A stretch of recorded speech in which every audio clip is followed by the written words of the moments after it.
Bonjour à toutes et à tous, ravi de vous retrouver sur le plateau d'En Pleine Forme sur LCI pour une nouvelle année qui commence. Bonne année, docteur. Bonjour, bonne année, et en tant que vous ne l'aviez pas fait, mais oui, c'était l'année dernière, effectivement, bonne année à tous, et l'émission En Pleine Forme, c'est l'émission qui décrypte l'actualité santé, qui répond à vos questions et qui vous donne même des conseils. Vous verrez en fin d'émission un bon conseil. Allez, au sommaire, aujourd'hui, il est partout, parfois on ne le voit pas et surtout notre consommation a explosé au siècle dernier. On en consomme désormais 35 kilos par an et par personne. On parle évidemment du sucre. On va vous éclairer, vous donner les bonnes informations et surtout vous dire comment en consommer moins. On le fera grâce au livre de Véronique Chawat, qui est notre invitée, qui est journaliste et qui vient de publier « J'arrête le sucre en 20 jours » aux éditions Alpen. Pour moi, ça serait « J'essaye d'arrêter le sucre en 20 jours ». On va essayer. On va essayer, on va tenter le coup en tout cas. Sans oublier notre geste de la semaine après les fêtes, eh bien si on misait un peu sur le jeûne, pas besoin de partir pour un marathon de 3 semaines, hein, docteur, quelques heures suffisent, vous nous en direz plus dans quelques petits instants. Voilà, vous retrouvez l'émission sur lci.fr, sur l'application LCI ainsi que sur les réseaux sociaux. Mais tout de suite, donc, place à notre invité. Et notre invité, c'est Véronique Chawat. Bonjour, merci beaucoup d'être avec nous. Vous êtes donc journaliste, vous avez notamment travaillé pour 60 millions de consommateurs, spécialiste santé. On va feuilleter avec vous votre livre « J'arrête le sucre en 20 jours ». Il y a plein de choses à dire, c'est un sujet passionnant. Vous nous donnez votre méthode pour arrêter et aussi plein de conseils pour ne pas craquer avec des recettes en prime. On va revenir en détail là-dessus. Mais tout d'abord, docteur, quand on parle de sucre, qu'est-ce que ça veut dire ? Ben oui, vous avez raison de poser la question parce que quand on parle de sucre, le sucre déjà c'est vital. Quand on dit j'arrête le sucre, on ne peut pas arrêter le sucre parce que du sucre il y en a de partout. Ce qu'il faut essayer d'arrêter, c'est le sucre raffiné, c'est le sucre transformé. Mais le sucre qui est la molécule de sucre, le glucose qui n'est pas transformé, c'est un élément qui est vital. Il y a les glucides, il y a les protéines aussi, on sait qu'il y a les lipides, mais les glucides et le glucose, c'est indispensable notamment pour fournir le carburant, l'énergie. Le cerveau, on sait, est très consommateur de glucose et puis on trouve aussi d'autres sucres comme le fructose par exemple dans le sucre, dans les fruits par exemple, qui sont des sucres naturels. Et ce qu'on essaie surtout d'arrêter, on va y venir, mais ce sont les sucres qui sont transformés, qui eux n'apportent pas grand-chose et apportent simplement des désagréments et surtout vont aller diminuer les vitamines, les minéraux, alors que le glucose, la molécule en elle-même de glucose, de sucre non transformé, elle est plutôt intéressante. Alors, 2 chiffres à retenir tout de suite pour poser le débat. En 1900, on consommait 5 kilos par an et par personne et aujourd'hui, on est passé à 35 kilos. On a multiplié tout cela par 7. Et puis, un deuxième chiffre également, on consomme en moyenne 100 grammes par jour. Et bien, ces 100 grammes par jour, et bien, c'est 4 fois plus que ce qui est recommandé par l'Organisation mondiale de la santé, l'OMS. Véronique Chawat, pourquoi arrêter complètement le sucre ? Alors déjà, pour préserver sa santé. Parce que le sucre consommé en excès, et je dis bien en excès, et c'est le sucre dont vous parliez tout à l'heure, pose d'énormes problèmes pour la santé. Les 2 effets principaux, on les connaît depuis longtemps, c'est le diabète et l'obésité. Mais le diabète peut se transformer en d'autres maladies assez graves, peut atteindre même les yeux. Et ça peut, le sucre dans la vie quotidienne peut aussi poser des problèmes courants comme les problèmes de sommeil. On dort mal, on a un teint brouillé. Donc c'est vraiment un élément qu'il est important de supprimer ou en tout cas de maîtriser. De maîtriser la consommation, c'est beaucoup plus important que de le supprimer totalement parce que les comportements extrêmes, on sait que sur le long terme, on les tient pas. Ça dépend pas des personnes d'ailleurs, docteur, on dit que certaines personnes sont plus sucrées que d'autres. Oui, déjà la propension, le goût sucré, il y a des gens qui sont des sweet tooth, des dents sucrées, moi j'en fais partie malheureusement, donc on a cette prédisposition un peu génétique à aller vers le sucré alors que d'autres ont plutôt une aversion du sucre, donc ça va être plus simple de l'éliminer pour les gens qui n'aiment pas ça. Je voudrais revenir sur le diabète. Consommer trop de sucre ne donne pas du diabète. Vous n'allez pas être diabétique parce que vous consommez trop de sucre. En revanche, vous allez risquer un diabète parce que via le sucre consommé en excès, vous allez être en surpoids et le surpoids va provoquer le diabète. Et après le diabète, c'est tout son cortège de maladies cardiovasculaires, d'AVC, d'infarctus du myocarde. On parle aussi d'acidification du sang. Voilà pourquoi le sucre, c'est pas uniquement les maladies cardiovasculaires ou le diabète, c'est aussi les maladies articulaires. On parle de plus en plus de liens entre le sucre et les douleurs dans la polyarthrite rhumatoïde, voire dans le déclenchement d'un certain nombre de maladies, avec des choses, il faut le dire, qu'on n'a pas complètement élucidées sur le plan scientifique. On ne comprend pas bien pourquoi. Ouais. On sait qu'en tout cas, consommer trop de sucre, ça a un impact sur les artères, ça a un impact sur plein d'organes, ça a un impact sur le microbiote aussi. Vous savez, ces bactéries qui sont au niveau du tube digestif, et on sait que le microbiote, il est impliqué dans énormément de mécanismes, y compris des mécanismes neurologiques, avec un impact sur le cerveau. Alors, passer de 5 kg à 35 kg, c'est quand même fou. Et pourquoi ? Eh bien, parce que ce sucre, il est un peu partout, il est même caché. Vous donnez quelques petits exemples dans votre livre. Il y a du sucre, par exemple, dans le vinaigre balsamique, il y a du sucre dans les sushis, il y a du sucre également dans la sauce tomate qu'on peut acheter. Oui, c'est assez surprenant en fait parce que on se rend compte que les industriels, en développant énormément leur gamme de produits dans tous les secteurs, ajoutent du sucre partout. Et le problème pour les consommateurs, c'est de le détecter et les étiquettes ne sont pas souvent assez lisibles et assez claires pour le consommateur. Donc c'est compliqué de s'y retrouver. Pourquoi ? Qu'est-ce qui est marqué par exemple ? C'est pas marqué sucre ? Alors c'est marqué glucose souvent. En général, c'est des mots qui se terminent par ose. Saccharose. Et voilà. Donc, c'est comme ça qu'on peut un peu se repérer, mais c'est quand même une jungle parce qu'il y a énormément d'ingrédients et il faut vraiment être spécialiste pour savoir combien de sucre on ingère. Et c'est un peu la difficulté quand on dit qu'on arrête le sucre. C'est comment savoir combien on en mange exactement, puisque si on ne sait pas lire les étiquettes, on ne peut pas tellement... On en mange sans le savoir, en fait. Voilà, ouais. Tout à fait. La publicité, elle joue aussi un rôle dans tout ça ? Oui, la publicité, surtout auprès des enfants, parce qu'on se rend compte que dans les produits sucrés qui sont vantés dans diverses publicités, c'est toujours le sucre est associé au bonheur, au plaisir, et non pas aux effets négatifs. Donc les enfants, on les conditionne très facilement à l'attrait pour les produits sucrés. Pour les barres chocolatées. On dit souvent que le sucre est addictif. Vous pouvez nous en dire un peu plus ? On veut parler d'addiction au sucre. Oui, il y a une expérience qui est assez connue, qui a été menée en 2007 par un chercheur du CNRS de Bordeaux, qui s'appelle Serge Ahmed, qui a fait une expérience avec des rats. Et en leur présentant de la cocaïne et du sucre, en fait, ils étaient plus attirés par le sucre que la cocaïne. Donc c'est plus addictif que la cocaïne. Donc c'est là qu'on Donc c'est pas très étonnant que ça soit associé à cette notion de plaisir, parce que plaisir au sens cérébral et au sens médiateur chimique, on va créer une réaction de dépendance finalement à cette sensation de plaisir qui est recherchée avec le sucre. Alors, j'imagine que vous plaidez également pour le développement du Nutri-Score aussi. Oui, bien sûr, bien sûr.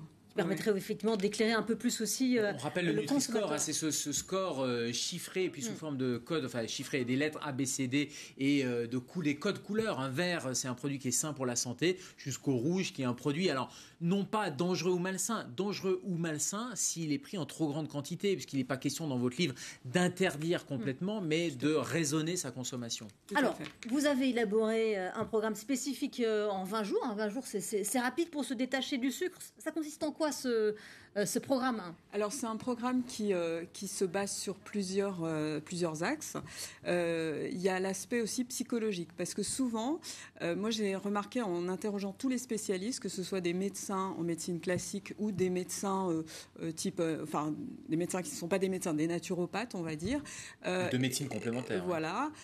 Ils nous expliquent que dans 90% des cas, les gens qui aiment le sucre sont des gens stressés et qui ont beaucoup d'angoisse, de contrariété. Donc il y a un facteur psychologique et la première chose à faire, c'est plutôt d'essayer de comprendre pourquoi on est aussi attiré par le sucre. La deuxième chose à faire, c'est d'évaluer sa consommation, parce que souvent, comme on disait tout à l'heure, on ne se rend pas compte du sucre qu'on ingère.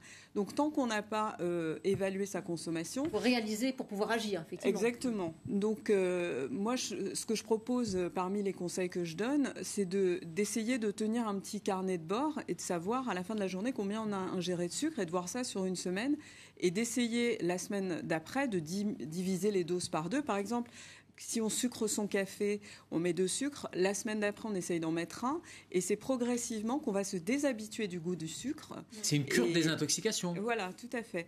Et on y va de manière progressive. Et on se rend compte à la fin de la cure, il y a beaucoup de gens qui vous disent « Moi, j'ai plus envie de manger sucré parce que justement, je ne suis plus habituée à ce goût. » Quand on se déshabitue, en fait, c'est durable. Et parce que ça écœure. Faites l'expérience, évitez de sucrer une boisson. Vous allez voir qu'au bout d'un moment, si vous remettez du sucre dedans, ça va vous écœurer tout de suite. Ouais. Alors, vous donnez aussi des conseils, un SOS anti-craquage dans votre livre. Est-ce qu'on peut avoir quelques petites idées? Oui, alors une petite idée, il y a un oligo-élément qui est assez intéressant, c'est le chrome. Et c'est des petites ampoules en fait qu'on prend et ça évite notamment les pulsions sucrées qui peuvent exister chez certaines femmes à 17 heures. Par exemple, on retrouve ce genre de problème. Les médecins m'ont raconté qu'il y avait beaucoup de femmes qui se plaignaient de ça. Et du coup, une petite ampoule de chrome le matin, ça fait partie de l'arsenal. Oui. Il y a probablement deux effets. Un effet psychologique un peu placebo et puis un vrai effet physique. C'est-à-dire quand on parle d'addiction, on sait que le sucre va activer les circuits à récompense au niveau cérébral. La même chose qu'avec une autre drogue, on va rechercher le plaisir, ça va activer ces molécules du plaisir et une fois qu'on a eu sa dose, on en redemande après. Donc c'est ça qu'il faut désenclencher, désactiver. Alors, absolument. C'est parfois aussi un problème en société quand on mange pas du sucre, c'est tellement ancré, quand on ne prend pas de dessert par exemple, on est stigmatisé. Absolument. C'est un peu comme l'alcool ou le tabac, c'est-à-dire, le tabac peut-être moins, mais l'alcool, c'est vrai que quand on n'en prend pas, on passe pour un espèce de rabat-joie, de quelqu'un d'austère. Mais bon, là, de plus en plus, il y a quand même une mode, entre guillemets, d'alimentation saine et on observe ce phénomène de moins en moins. Mais ça reste quand même assez suspect quand on refuse un dessert. Genre on est goûter d'anniversaire pour les enfants végés, par exemple, sans sucre. Parce que ça commence dès l'enfance. On voit bien que c'est une culture du bonbon, de la fête, c'est des choses qui peuvent s'inculquer ou au contraire, on peut se désintoxiquer dès l'enfance ou éviter de les intoxiquer. On est d'accord, on évite les sucres ajoutés, on évite les sucres raffinés. C'est pas du zéro sucre. Il faut pas tomber dans les méthodes radicales. Il faut vraiment stigmatiser les sucres raffinés, les sucres qu'on appelle schématiquement rapides. Tout ce qui a un goût sucré, bonbons, chocolat, gâteaux, viennoiserie. C'est le sucre blanc qu'on ajoute dans son café, etc. Voilà, exactement. On ne peut pas l'éliminer dans les sauces tomates, etc. Vous allez consommer forcément du sucre, mais ce sucre-là, on ne peut pas l'éliminer et ça serait un peu compliqué dans une vie quotidienne. Alors, quel bienfait on obtient? Vous parlez d'un teint plus lumineux, d'un meilleur sommeil. Ça promesse sur la couverture, un teint lumineux, ventre plat, ça fait rêver. Là. À l'heure des bonnes résolutions.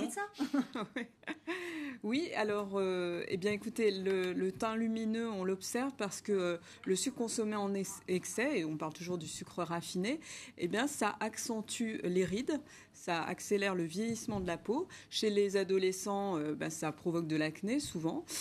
Donc supprimer le sucre, déjà, c'est arriver à ce genre d'effet.